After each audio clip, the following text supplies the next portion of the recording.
ओम श्री श्याम देवाय नमः। तो आज मैं आप सबके बीच में एक ऐसा वीडियो लेकर आया हूँ, बिल्कुल सत्य घटना है। वो वीडियो के बारे में मैं आपको बताऊंगा और आप वीडियो के लास्ट तक बने रहेंगे, आपके आंखों में आंसू आ जाएंगे। इसी तरह का वीडियो है। राजेश जी मेरठ के रहने वाले हैं और उनके घर में माता पिता भी रहते हैं। बड़ा ही सुलझा परिवार है, सीधे व्यक्ति हैं। राजेश जब बड़े हो जाते हैं, 12वीं पास कर लेते हैं, बीए कॉलेज वगैरह कर लेते हैं, तो वो कहीं एक कंपनी में जॉब करने लग जाते हैं। तो उनके माता पिताजी हैं किशोर, उनके पिताजी का नाम किशोर है और माता का नाम बिमला देवी है। किशोर जी सोचते हैं कि बेटा मेरा बड़ा हो चुका है, क्यों ना इसकी शादी कर दी जाए। तो किशोर जी अपने बेटे से पूछते हैं कि बेटा अगर आपके जीवन में कोई लड़की है तो आप शादी कर लो, नहीं तो फिर मैं समाज में पूछ के किसी से समाज में बातचीत करके आपकी शादी करवा देते हैं। तो राजेश जी बताते हैं, हाँ पिताजी मेरे जीवन में एक लड़की है रूबी नाम की, तो मैं उससे बात कर लेता हूँ, मेरा उससे अफेयर चल रहा है। इधर लव मैरिज, उनकी शादी हो जाती है। शादी हो जाने के बाद में जब रूबी जी जब घर में आती हैं, रूबी जी के पिताजी का नाम है किशन और उनकी माता का नाम है संतोषी।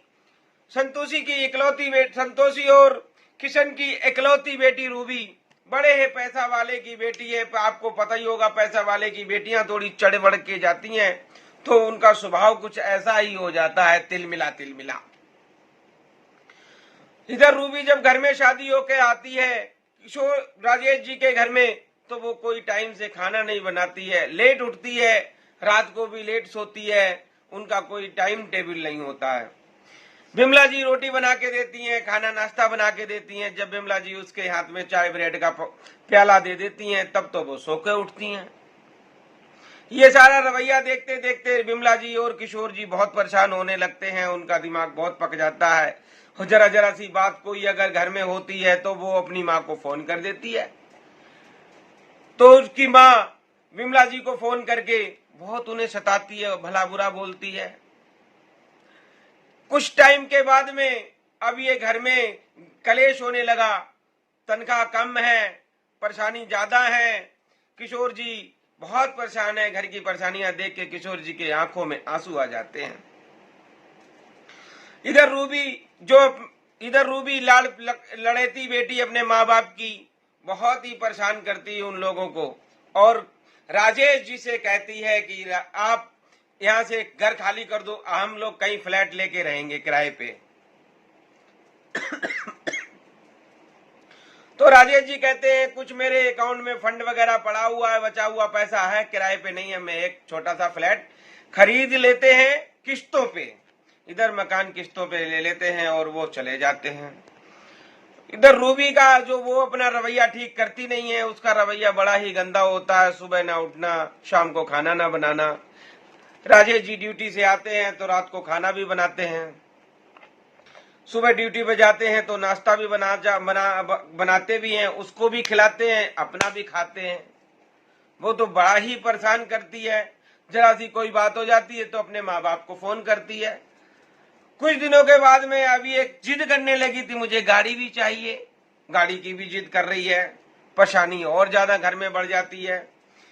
इधर ज्यादा परेशानी होने पे राजेश जी के दिमाग में टेंशन बढ़ जाती है। राजेश जी नौकरी टाइम से काम नहीं कर पाते हैं। राजेश जी के जो मालिक होते हैं वो राजेश जी को कहीं ना कहीं छुट्टी कर देते हैं, काम से हटा देते हैं। राजेश जी घर बैठ जाते हैं। जब घर का काम नहीं, जब पैसा नहीं मिल पाता है, तो रूबी अपना पोती बिस्तर उठाकर, अपना बैग उठाकर अपने माता पिता के घर भाग जाती है। उसके बाद में अपने माता पिता के घर बैठ के वहां से फोन नहीं उठाती है। राजेश जी फोन करते हैं, वो राजेश जी का फोन नहीं उठाती, बड़ा ही परेशान करती है। राजेश जी को बहुत टेंशन हो जाती है। उधर कुछ दिनों के बाद में उसने कोर्ट में केस डाल दिया राजेश जी के खिलाफ में। अब राजेश जी और राजेश जी के जो माता पिता हैं किशोर जी, बिमला जी, बड़े ही टेंशन कर रहे हैं, बड़े ही दिमाग में टेंशन हुई जा रही है।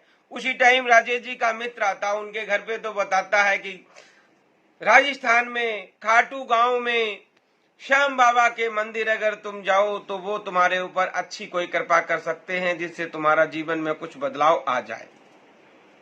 वो इसी तरह करते हैं, अपने माता पिता के साथ बैठ जाते हैं ट्रेन में, जनरल बोगी में छोटी मोटी टिकट लेकर, और पहुंच जाते हैं बाबा के दरबार में। बाबा के दरबार में जब पहुंच जाते हैं तो उनका बाबा का चमत्कार और चकाचौंध देख के बाबा की जो कृपा होती है, क्योंकि जब कृपा बाबा भक्तों पे करते हैं तभी लाखों करोड़ों भक्त बाबा के दरबार में आकर अपनी अर्जी को लेकर खड़े रह जाते हैं। तो वो भी जब बाबा के दरबार में अर्जी लेकर खड़े हो गए और आंखों से आंसू निकलते जा रहे, सारी परेशानियां थी दिमाग में, जो टेंशन होती हैं वो सब धीरे धीरे निकलने लगती हैं और उनके दिमाग का बोझ हल्का हो जाता है। उधर वो घर जब हल्का हो जाता है, दर्शन करके घर आ जाते हैं, बाबा की कृपा उन पर चालू हो जाती है। घर आते ही जो मकान था किस्तों पे, वो तो खाली करा लिया था डीलर ने, दलाल ने, जिसका मकान था उसने खाली कराने के बाद में उसका फोन आ जाता है कि जितनी किस्तें आपने भरी हैं और जो आपने डाउन पेमेंट दिया है वो आप अपना ले जाएं, किसी गरीब की हाय हत्या हम नहीं लेते हैं। बहुत ज्यादा उसका बद्दुआ पड़ता है। उधर तो कुछ थोड़ा बहुत पैसा मिल जाता है, डीलर जो उन्हें थोड़ा बहुत पैसा दिलवा देता है। दिलवाने के बाद में घर में थोड़ी सुख शांति आ जाती है। कोर्ट केस जो चल रहा था उसकी भी डेट आती है। डेट आने के बाद में वो देखते हैं कि केस तो वो ही जीतेगी, मैं तो जीतूंगा नहीं। लेकिन फिर भी उसकी माँ तो जानती है दामाद तो मेरा सीधा साधा है, राजेश जी सीधे साधे हैं। उसकी माँ जानती है कि मेरी बेटी ही नटखट है, क्योंकि इकलौती बेटी लाड़ प्यार में बिगड़ गई है। अक्सर कर बेटियां लाड़ प्यार में बिगड़ जाती हैं। तो उनकी माता जी कहती हैं केस को सिलेंडर कर लो और केस को खत्म कर लो, मुझे केस नहीं चलाना है। राजेश जी बहुत बढ़िया लड़का है, राजेश जी बहुत अच्छे हैं, मेरा दामाद बहुत अच्छा है। वकील से कहकर केस को समझौता करा लेते हैं, केस को खत्म करा देते हैं और अपने अपने घर आ जाते हैं। उसके बाद में 2 महीने के बाद में रूबी फोन करती है राजेश जी को कि राजेश जी तुम्हारे बिना मेरा तो दिल ही नहीं लग रहा, मुझे ले जाओ। तो राजेश जी कहते हैं कि तुम्हारे साथ मैं नहीं रह सकता, अब तो मेरा तुम्हारा तलाक हो गया है। किशोर जी अपने बेटे की दूसरी शादी कर लेते हैं और उनका घर बहुत ही अच्छे ढंग से चलने लगता है।